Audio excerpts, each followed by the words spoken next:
Hey, folks, this is Kinky Friedman, the friendly Jewish cowboy. You're listening to Icon Fetch. Welcome to Icon Fetch, the web's premier music interview show. Now, here's your host, Tony Peters. Matt North has done a little bit of everything. As a screenwriter, he wrote Best Western, which won multiple awards, yet has never been produced as a film. As an actor, he starred alongside Jason Alexander in HBO's Curb Your Enthusiasm, yet was written out of the script after just one episode after Alexander left. In the LA comedy scene, he's opened for the likes of Marc Maron, Louis C.K., and Chris Rock. And as a session drummer, both in LA and Nashville, he's worked with the likes of Maria McKee, Jay Bennett, and Peter Case. And over the last few years, North has taught himself guitar and piano, and has just issued his first solo album, Above Ground Fools. Whatever the time, there's time to kill. It's a good day in Nashville. 10 songs, all written by North, and to talk about it, we welcome in Matt North. How are you, man? I'm good today. Thanks for having me. All right, yeah. So, I understand, like, you're in your 40s, so your first solo album in your 40s, like, better late than never, right? Is that how it works? Yeah, what's that about? Goodness. No, it's one of these things. I think what I like best about the record is I really didn't see it coming. I'm a late blooming songwriter. I've always been a session drummer. All the other stuff you mentioned, like the ventures into screenwriting and comedy, what hits me hard is that was all about 20 years ago, in my late 20s, like a lot of people in their 20s. I had a lot of curiosities to explore, let's say. I wasn't 100% sure which direction I wanted to go. I had always been a kid playing in garage bands and had done that for 15 years by the time I was inching toward 30. And got into other things and then fell back into music, long story short. And so last 20 years, all I've done is about nothing but drums. And here I am in Nashville. Maybe I'm just trying to fit in. I don't know. Right. Everyone on my block is making a damn record. And, there's just something about the community down here. Musically, I think it's really held together by the songwriting community, and that's different than any other city I've been in as a musician. I've been in San Francisco and Los Angeles, and a lot of songwriters in both cities, but it's just a different scene. She's miscommunication. She runs her own nation. She don't call you on no telephone. She don't send no invitation. This just crept up on me. I turned around one day and had 6 songs done, and realized I'm not far away from putting together a record if I wanted to. So the question was, why the hell not? Right. And right. I couldn't come up with an answer. So. Right. So I mean, you've made a living as a session drummer. So then, what kind of was there some kind of key moment where you got from behind the drums and picked up the guitar, or I mean, was it just kind of innocently, I think it's pretty innocent. It's funny, the album isn't a declaration that I'm done drumming or done being a session drummer. I'm still very much driven to play drums for other artists and make recordings with everyone. That's really what I do. But I just gradually fell into, the joke is I started writing songs in my 30s and I started finishing them in my 40s. I've written a lot. I've written so many bad songs that I never showed anyone and will never show anyone. But, just over the last 5 years or so, I just started finishing what I was starting and feeling relatively happy with it, Right. And rounded up plenty of great players in Nashville to record with me. And it's just been a blast. I'm leaving in the morning with no hard feelings. I got no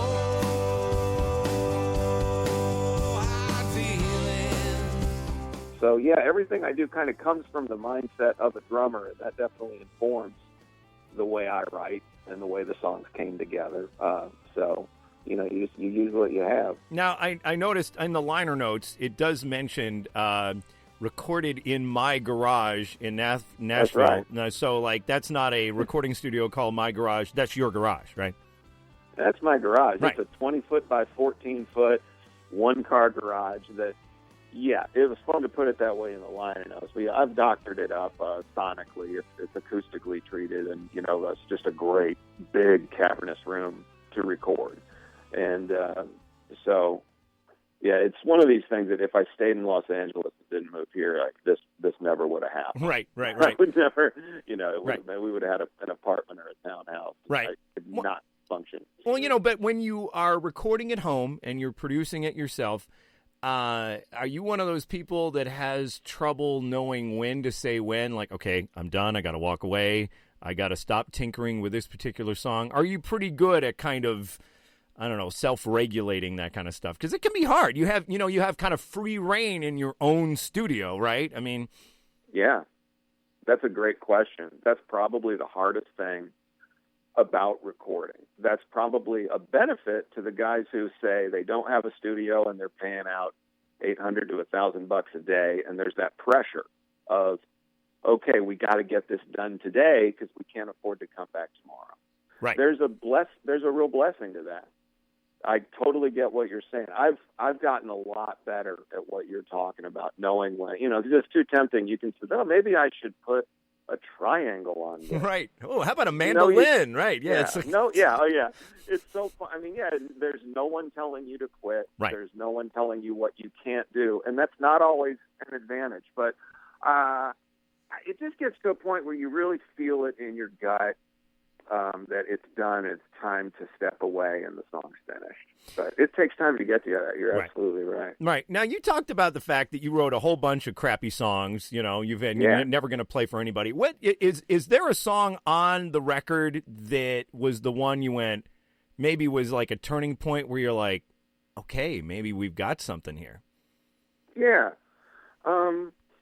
It's probably the song Jesus and Fireworks. I could be somewhere else. I could love it or leave it. I could live free or die. I could say I don't need it, but here I am, living in the land of Jesus with fireworks. I think that's track 8. Yeah. There's a lot of humor in the song, but it came from I wrote that song the week following the Newtown shooting. Wow. And I was just in a really dark mindset, and like everyone else, really depressed about it, and just started writing this song. And it's sort of a mixture of, I didn't directly address that issue. I don't ever, there's probably nothing in any of my songs that's directly on the surface.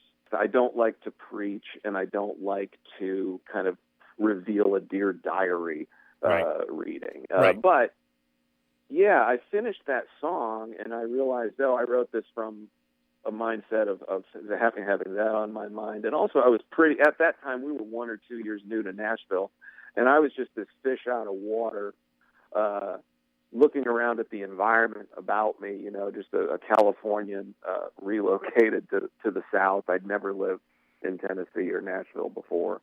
And it's kind of observational, but but definitely that was the song I finished, and I was pretty happy with it. I just kept going. Nice. Now, if we ask you about a couple other songs on the record, Cronkite and Cosell, I love that one. No, it doesn't matter. It isn't news. If you can't imagine it coming from Walter Cronkite and Cosell. Thank you. Was that kind of a lot of times with something like that can, like the genesis for a song like that, can start from, watching something or maybe seeing some old footage or something like that. Where did that one come from? It was at the point of the presidential election, the election process, when it was starting to get pretty scary, that it really looked like Trump was going to be the nominee. And personally, I was just feeling really disturbed that it all looked like, damn it, he's being handed the nomination by the media, and that no other nominee is getting any chance to even be seen or get attention. And so part of that song came from my frustration with what I would call the loss of newsworthy news. It just seemed like every time I turned on the radio or the news, it was just more trivial than I remember it being as a kid growing up in the 70s. Yeah. And I just remember looking at what's happened to us in the last 2 years and having this thought of, for anyone out there who does know who Walter Cronkite is, there's a lot of young kids who don't know who Walter Cronkite is. Right, they don't. No, you're right. But you look at the news, at what's going on today, and it's really interesting to ask yourself if you can imagine a guy like Walter Cronkite even agreeing to look into a camera and read this stuff. Right. Yeah. I think he would have resigned. I think he would have too. And I mean, it's just so weird that we've come to a point now where nobody can agree on what's true, what's a fact, and that's just baffling to me. Yeah. So that song sort of just. I realized halfway through writing it, I was, there was this moment where I went, man, I liked what I had, where maybe half of the song was written, but I'm writing a pop song about Walter Cronkite and Howard Cosell.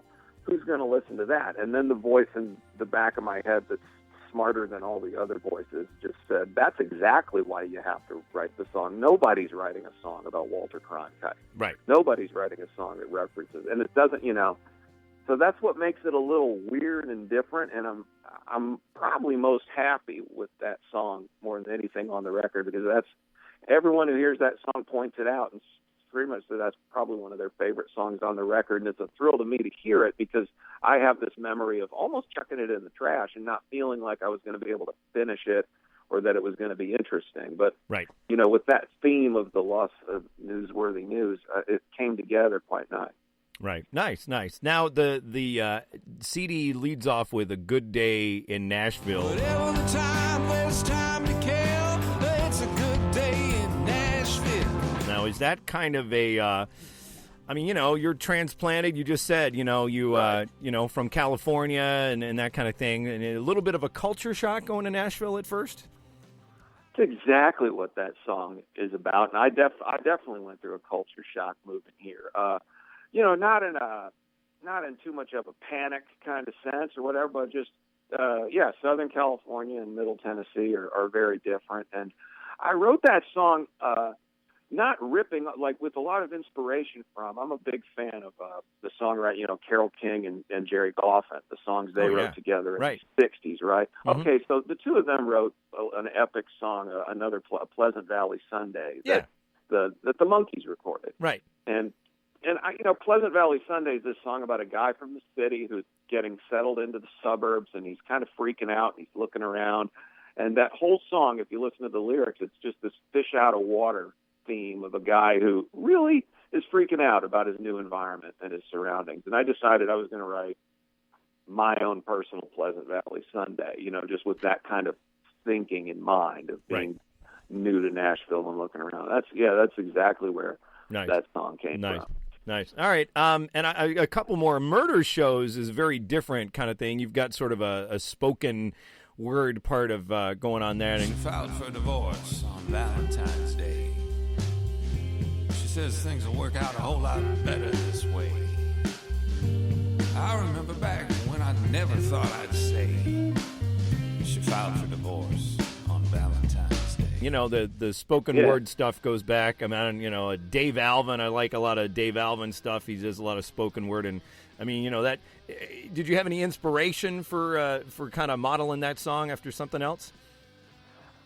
I don't remember. The song really started, the first line of the song is true, and then fortunately the rest of the song is fiction. But, I have this funny thing between me and my wife. Every couple has the TV shows that the other partner just is going to leave the room. You know? And I've just never been able to get into these Dateline, NBC, and 48 Hours and all the investigation crime documentary shows. My wife will sit there and just get hooked into it. And there was just literally, one night she was on the couch watching 48 Hours, drinking a Modelo and painting her toes. And the line just came to me, and I wrote it down and tinkered with it over the following year. But where that, there was a part of me that realized it should be spoken, it shouldn't be sung. It makes it more ominous. And maybe, the part of my background from where I worked as a stand-up and wrote stand-up, there's kind of an ability where that song almost feels like I just could see myself on a stage talking to a crowd like a stand-up would tell a story. Okay, all right. And sort of maybe viewed it as that way. Okay. All right, a throwback to your earlier life kind of thing then, huh? So Perhaps, it definitely pulls from. I'm a big Velvet Underground Lou Reed fan. I think the song definitely pulls from my love of how Lou Reed can deliver a song. Nice. All right, now I got to ask about one more. I Sold It All. I sold a ride cymbal. I sold my big bass drum. I sold it all, so now I'm ready for whatever may come. I sold a microphone. I sold my hi-hat stand. I sold a vintage Les Paul so we can stick to the plan. I sold it all. There is a great video for that, and Oh, thank you. So what? I mean, let's first just talk about the actual song itself. I Sold It All. Where did we?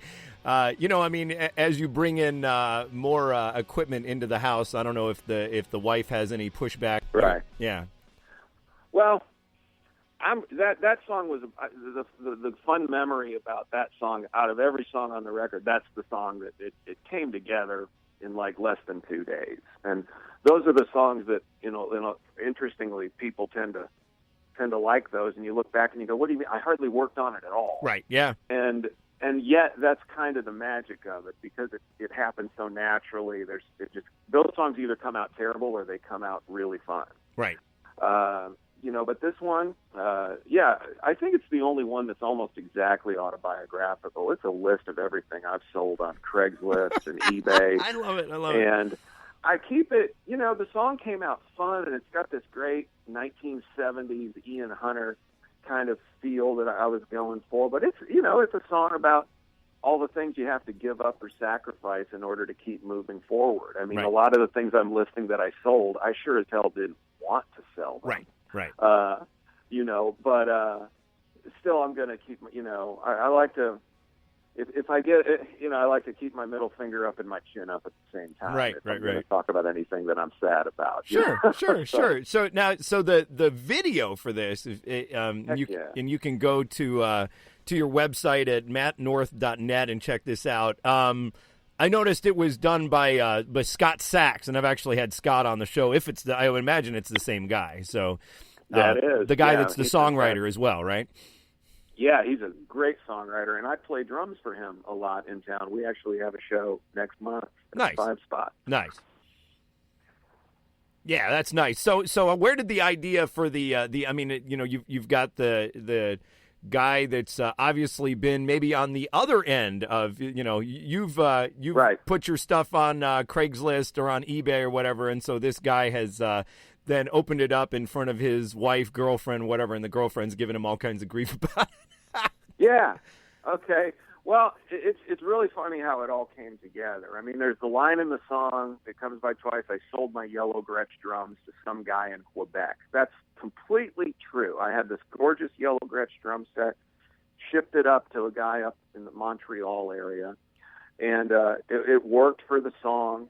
And then I just thought, for making the video, anyone who's sold anything on eBay, we never meet these people. We don't even know what they look like. Right. Exactly.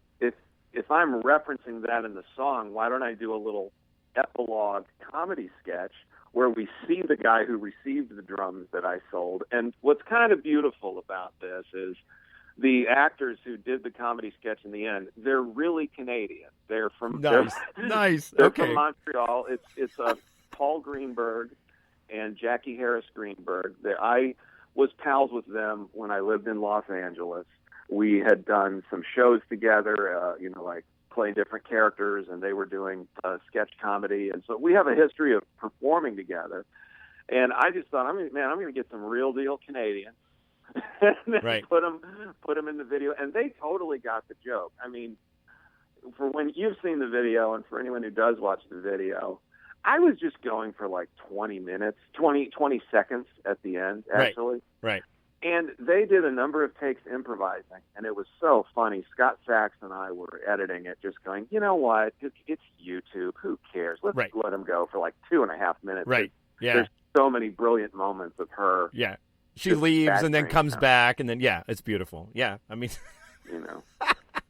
when a man has to choose over his woman or his musical instruments, oh, man, Yeah, it's rising. I didn't see the video's gone to it's up around 2,100 views now. Nice. I had no idea folks Nice. would enjoy it that much. Yeah, that's been good fun. stuff. Good stuff. So, all right. So if we go back a little bit, you know, when you're starting out as a young pup, was drums always like that was your first instrument kind of thing? Was there a turning point where you did see Kiss on TV or something? I mean, what was it about the drums that attracted you? Man, I started when I was 9 years old. It was the first instrument that I felt like I could do. I haven't known, I'm 47 now, so looking back, it's funny. I think all these years, I really just wanted to be a musician, and drums happened to be the instrument that got me into those rooms. If I could play guitar, maybe it would have been guitar. But I was a kid in the 70s and starting to buy albums right around that time.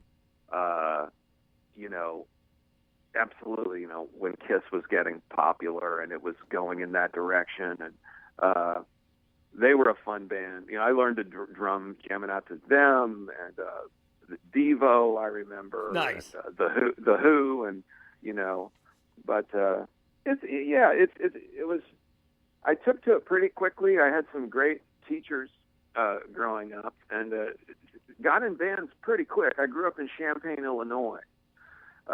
Which is a great town for if you want to be in a band. There's always something going on around the university.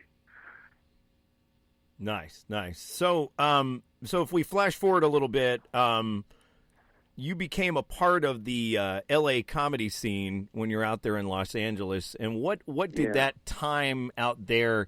I mean, you've been able to kind of learn anything from that to go, kind of going forward, kind of thing. Absolutely. I always had an authentic love for comedy. The biggest thing I learned about doing comedy and getting to the point where another thing I didn't see coming, I started making money at it. I was working at the Punchline clubs when I lived in San Francisco, and then the improv clubs were working me. And although I was working and doing well and having a lot of fun, I learned that I'm really not a comedian. I'm a musician because I'm so close. Most of my closest friends are comedians. By getting near them, and I was able to see, they go to bed at night thinking about comedy. I go to bed at night thinking about music. Interesting. And, okay. All right. At the time I did comedy, I really needed a break from music. I was in my late 20s. I'd been doing nothing but drums for the last 15 years.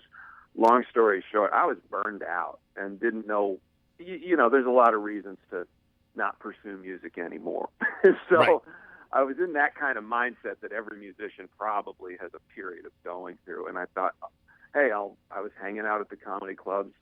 Comedians were my friends, and it just naturally happened. And, but when I sit down to write a song and I'm threading lyrics together and, writing verses and trying to make something come together, it's really similar to when you write a joke. And when I did write jokes, if you look at it on the paper, I guess the way I wrote jokes was a lot like the way lyrics are written. I never wrote paragraphs. I wrote a line, then another line under it, then another line under it. It always looked like lyrics. And I think from writing comedy material, that's when I started getting tempted to try to write some songs too, and it all sort of threaded together. And it's kind of the same mindset. You have to make similar observations, and there's a lot in common between songwriters and comedians. Interesting.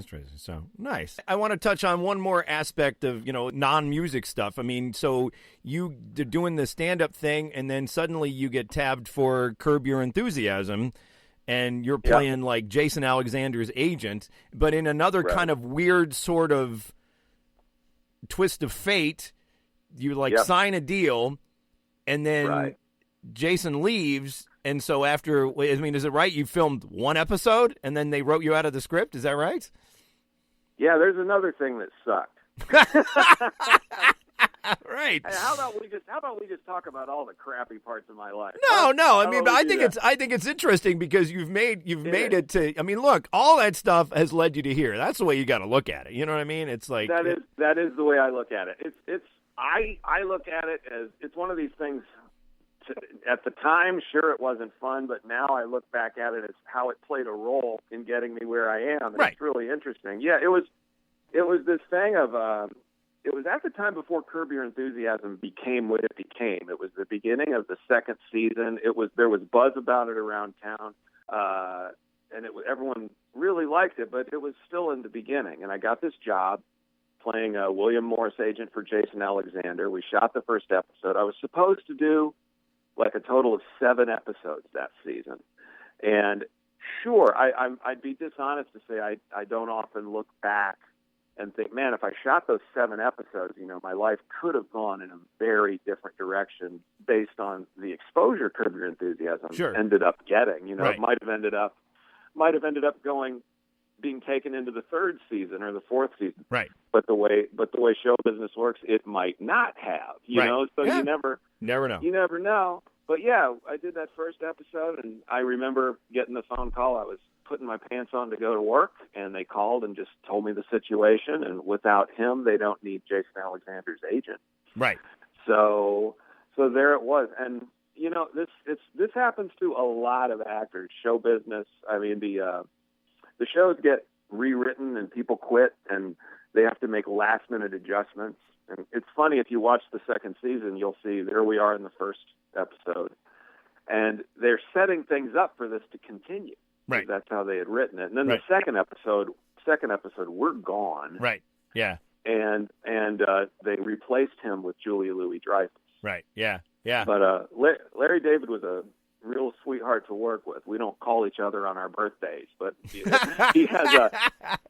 he seems to have an image of being a curmudgeon. And but my memory of him was he was perfectly kind to me. It made me feel real comfortable. Was incredibly friendly.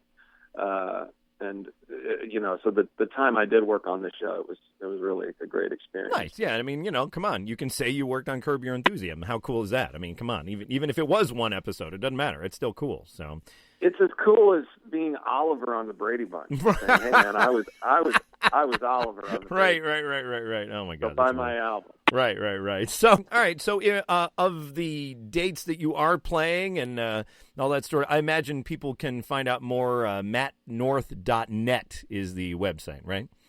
Yes. All right. And can you buy the CD right there, too? You got that available? Yeah, you can buy it there, Amazon. It's up for down. I think there or Amazon are the best places to go. Okay. It's also they can download it, iTunes, Amazon. Right. It's all online everywhere. Everywhere. That's the way they do it these days.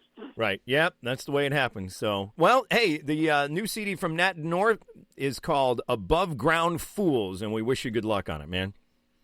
Thank you. I appreciate it. You've been listening to Icon Fetch with Tony Peters. Want more great interviews? Head over to iconfetch.com. There, you'll find every interview we've ever done, plus CD reviews, This Day in Music, and a random album of the day. You can also find us on Facebook and Twitter. Who is Tony going to interview next? It could be you. Send what you've got to Tony Peters. Icon Fetch, P.O. Box 292134, Dayton, Ohio 45429. Or email Tony at host@iconfetch.com.